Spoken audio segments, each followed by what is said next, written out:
happens and it snowballs. To your point, like there's a time where I had a TEDx speech.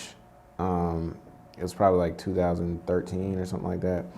But at that time, like, you know, I was super scared of, you know, public speaking. Like I got offered the opportunity to speak at a TEDx in DC, and I was like, man, I was telling the guy, like, I don't know if I'm gonna do it, man, because I just, like, I can't do it. Like 1,200 people, I can't do that. A lot of people. Yeah, it's a lot of people. For your, like, first time public speaking, I was like, I don't know how that's gonna work. So I remember telling my mom, and like my mom kind of put things in perspective for me.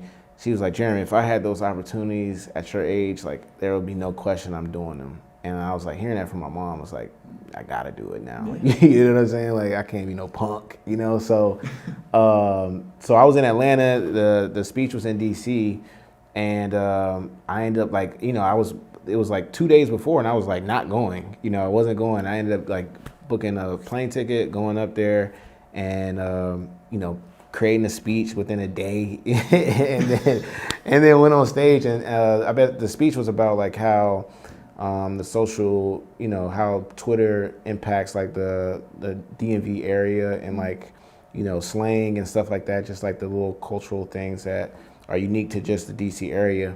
And I get on stage, and like it was like a 10-minute speech or something like that. But I get on stage, in the middle of my speech, I forget everything. Oh, yeah, I just go blank on the stage, and I'm like, yo, I tell everybody, like, I apologize, like, give me a second. And then time out in that moment. What's going through your head? What's happening in your body? Because that's crazy, right? That's a fight or flight, right? That's some like panic. Yeah, and I really didn't feel that necessarily. It was more so just like, what did I say last? Like I remember, like, what did I say last? What can I pick up on now? That's awesome, then. Yeah, so you weren't even in that state of panic. Yeah, I was just like, just get back on track. And sometimes my mind does that. Like I just like go blank. Sometimes I'm like, all right, let me figure out. I'm on the computer. I'm like, I get distracted by something. Like, so that happened, and I ended up picking up where I left off, and it was a good little moment where I was silent, though. You know, it was probably like a good 10 seconds, you know, 15 seconds where I was like, everybody, I was like, everybody, eyeballs on yeah. I'll never forget. There was one dude in the front row who kind of like laughed. He was like, and laughed and looked down, and then I that's the only thing I remember from that like whole period. But then I finished my speech. I got the craziest ovation afterwards, and like literally after the speech, people were just like, it was like there was a line of people that wanted to talk to me. It was like, I don't know how you did that. You forgot your lines on stage, and then you like finished your speech. Like how, like that's amazing. I didn't even think of it like that. I didn't even think it was amazing, because I was like, oh my God, I messed up. Like, you know, I'm going through all these things, but it's like it was such a learning experience for me, because I was like, man, I was completely scared of doing that. Like I wasn't gonna do it. And I just threw myself in there sometimes, and like I can say that I spoke in front of 1,200 people now, you know. So it's what a life lesson too. So like in adversity, you're in the arena. Right. There's no getting away there. You're in the arena with 1,200 people. You're in the middle of your speech. Freeze up. Forget what you said or what you said and where you're going. Yeah. But what people respond to is how you respond to that adversity. How you pick up. How you overcame it. Yeah. And that's why there's a line, you know, waiting to talk to you and everything. Is everyone has adversity. Pain is inevitable. Right, yeah. But suffering is optional. You don't have to linger in that pain. You don't have to linger in that silence about it. You can be like, okay, here's where I'm going. Yeah, keep going. Let's keep it going.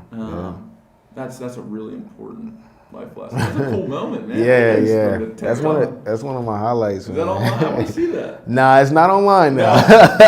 I do have footage, and like I might have watched it once. You know what I'm saying? Just because I'm like, I don't even want to see myself. It's weird. I don't want to see myself struggle, like, and be awkward with that moment again. But yeah, like I might take a look at it this year. It's a badge of honor. Man. Yeah. I got through that. Yeah, I got through that. Man. I got through that. Cool. And so like, I use moments like that to like as a reference, and it's like, even with the boxing thing, it was like, I've never done this before, but hey, I'll throw myself in there. You know, bad things could happen, good things could happen. we'll see, you know, and like, and I enjoyed it. So. And you never know until you try it. Right, you know? right.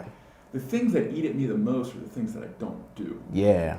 What would have happened if I did that? Yeah. What would have happened if I leaned into that instead of walking away? Right. Facts. So I mean, all the people, yourself included, that lean into that challenge that say, find someone scary. Yeah. It can't not be scary. You're a lunatic if you're not nervous and in an adrenal kind of state in the ring. Yeah. Right? Like everyone's going to be scared. Everyone's going to get hit. Right. You know you're walking into pain. Right. You do it anyway. Yeah, you do it anyway.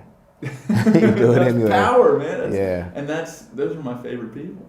And then I noticed too, like once you get in it, sometimes like all that stuff goes away. Mm-hmm. You know, like you get in a boxing ring, you get hit once, everything's gone. It's like I'm here now. You know, there's no nervousness. I'm on the stage speaking. I'm speaking now. You know, I mean, obviously there's a little nervousness there, but yeah, like you got to get into it, and then everything is just quiet. You know what I'm saying? Hopefully, because if that chatter's still there, it's pulling you away from doing your best in that moment. Right. Boxing, that means you're catching some punches. Yeah. Speaking, that means there might be a little pause or whatever.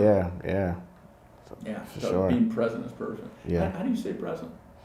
Do you meditate? Do you do any kind of work like that? No, I mean, like I struggle with that. I'll say that I do struggle with being in the now. I've read plenty of books of like teach you about like, you know, using your mind and realizing where you're at the moment. But for me, it's hard because I'm on the internet all day, so it's like it's hard for me to stay present within myself. Like I'm always searching for new things and like new trends and figuring out what's working, what's not. So I have meditated before. I've meditated a few times this year already, but like I want to get better at like, you know, doing that often. You know what I'm saying? Scheduling myself to do it daily or something like that. Yeah, well, yeah, and then basketball too. Yeah, basketball. No, I mean, just getting the reps like you're talking about, getting the practice in. It's the same thing that you do with basketball, same thing you do with Tour de Followers, same thing you can do with meditation. No, but I will say that like I do, like sometimes I wake up early in the morning, 5 a.m. and go to the gym and just shoot around, and like that sometimes like I'll play jazz music in my AirPods and just like shoot around, and like that sometimes like even though it's noise, it's not quiet, but it's like to me it's just I feel I don't know, like I just feel like not an animal, but like just regular, you know, like I just feel like I'm coasting, and I don't know. I think that's how I kind of like be present. Those are my best times when I'm present.